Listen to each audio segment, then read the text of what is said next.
Tanggalin mo muna kasi ano. Para maka ano ka. Di po mo dito. Nakalagay natin yung kanin. Diba?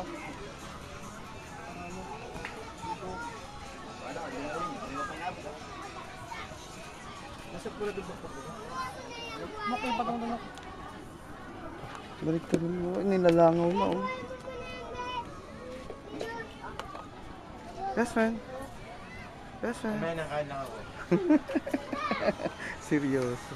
Mag-over na pamanggutom ko. Niluto ko pa yan sa'yo. Nag-barbecue pa. Barbecue pa kami ng manok. Magalaw yan. Bro, ito na. Ay, saan yung serving spoon mo? Wala. Kasi usually dito pang mayaman lang. Pang mahirap lang. May palabok pa ako niluto sa'yo. Aray. Mamaya. Aroy. Wow, sarap. Ikaw, Bes. Kain ka?